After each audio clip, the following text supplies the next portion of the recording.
Welcome to your channel Bedtime Questions. Do you ever wonder if you never know sadness? Do you think this is going to make you happy? Or is sadness necessary to appreciate happiness? This is what we will discuss in this video.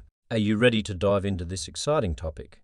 If so, don't forget to subscribe to the channel and activate the bell button to get you all new.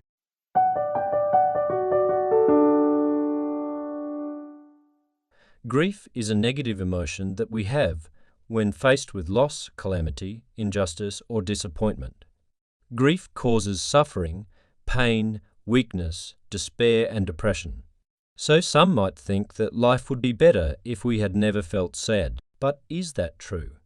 Can a man be happy if he never knows sadness? The answer to this question is not easy or clear, because it depends on how we define happiness and sadness and the relationship between them. Some people may say that a man cannot be happy if he never knows grief, because grief makes him appreciate more happiness and cultivate his sense of compassion, and patience. Some people may say that a man can be happy if grief is never known, because grief causes suffering, weakness, despair, and depression. Some people may say that humans cannot be happy or absolutely sad, because happiness and sadness are relative and variable concepts and are associated with circumstances, expectations, and metrics. Let's take a closer look at some of the possible opinions about this question.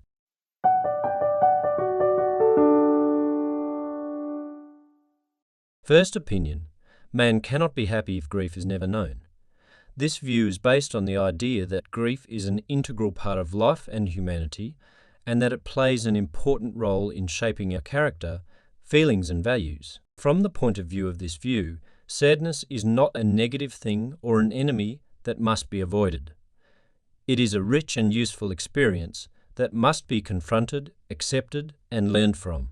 Sadness makes us realize the value of happiness, and we thank God for it, and makes us sympathize with others who suffer from problems and difficulties, and makes us patient for adversity and overcome them with faith and hope. Without sadness, we will not be able to taste the sweetness of happiness, and we will not be able to develop and grow as human beings.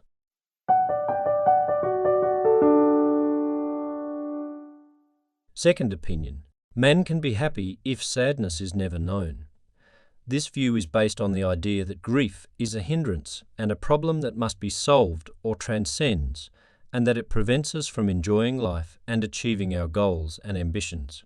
From the point of view of this view, sadness is not a positive thing or a friend that must be appreciated. It is a disease and damage that must be cured or avoided. Sadness causes suffering, pain, weakness, despair, and depression, and deprives us of happiness, comfort, activity, and creativity. Without sadness, we will be happier, more satisfied, calm and peaceful, and we will be more able to think, act, and deliver as human beings.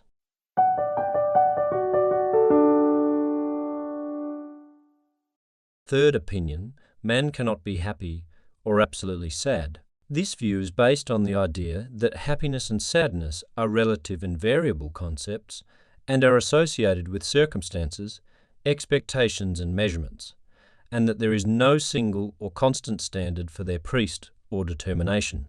From the viewpoint of this view, happiness and sadness are not consistent or contradictory, but a mixture of emotions, sensations, and experiences that constantly change with time, place, and situation. Happiness and sadness are affected by many factors, but they are two sides of the same coin, two things that we must feel under the circumstances.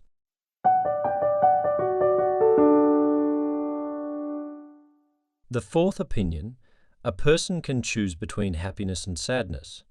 This view is based on the idea that happiness and sadness are the result of our choices, attitudes, and reactions, and that we have the ability to control them. From the point of view of this view, happiness and sadness are not determined by circumstances, luck, or destiny, but are the responsibility and freedom of each individual. A person can choose to be happy or sad, change his condition from sadness to happiness, or vice versa by changing his way of thinking, acting, and dealing with reality.